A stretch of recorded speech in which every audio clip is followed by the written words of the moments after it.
Why is Keir Starmer in so much trouble right now? Well, reasons: Keir Starmer. He's hastened his own political demise.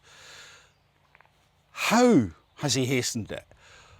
Well, again, I'm just talking about recent events. There's a whole catalogue of stuff.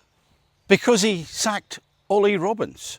You see, if Keir was the great intellect that he thinks he is, he would have thought more than half a chess move ahead and realised that in sacking Olly Robbins, it would bring a lot more attention and scrutiny to who Olly Robbins was and, of course, what he had to say.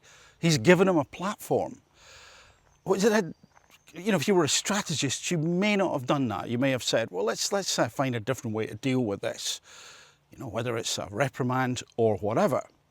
And, oh, by the way, in the mix, just to highlight what a tangled web of sleaze these people operate in, we hear from Olly Robbins that Matthew Doyle was, Olly was asked to essentially give him a job for the boys.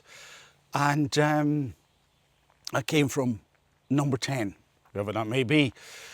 And then we hear that, if you hadn't heard the name Matthew Doyle before, that Matthew Doyle, well, now cancelled or suspended as a Labour peer, had been campaigning on behalf of someone who had been prosecuted for possessing illegal images of children.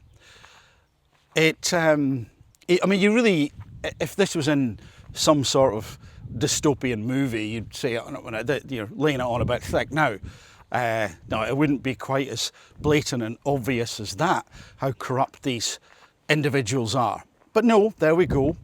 Now, then, back to Olly Robbins, back to Keir. See, in sacking him, not only has he given him a platform, he has highlighted, again, his lack of judgment. He's highlighted that there's much more going on behind the scenes than we realise, and he has opened himself up to more and more, we see it happening, attack from within his own party. People essentially saying he's not fit for the job, which many of us knew already, we've known for a long time. The reason that Keir has made such a blunder is, I believe, as follows. Keir, again, he thinks he's the smartest person in the room. He believes in his own PR. He's probably protecting an incredibly fragile ego and ultimately low self-esteem, which can only be bolstered if he can look towards his titles and his trappings of power. So he's a Sir, and he's the Prime Minister. And in the mix also, we see that he is someone who hobnobs with the so-called great and the so-called good. And, of course, he is someone who must be totally moral and ethical because he's a human rights lawyer, or was. So you can see how that patina, these little post-it notes that he wants to stick on himself, may make him feel good. But ultimately, we have someone who is weak.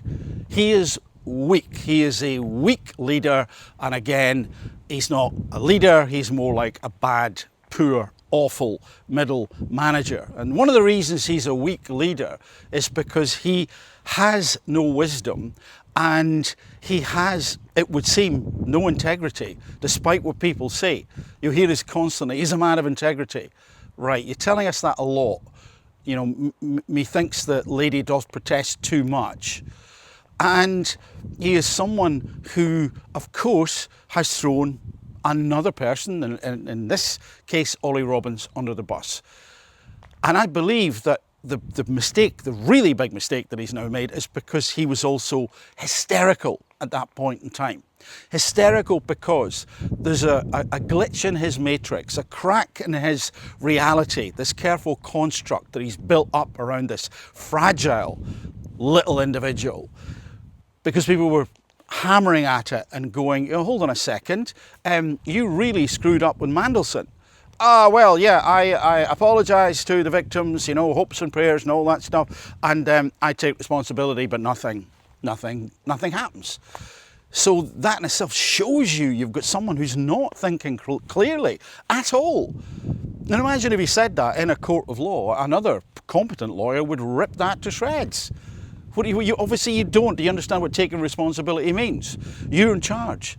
But instead, the public are exposed again to another public execution of someone who's not you.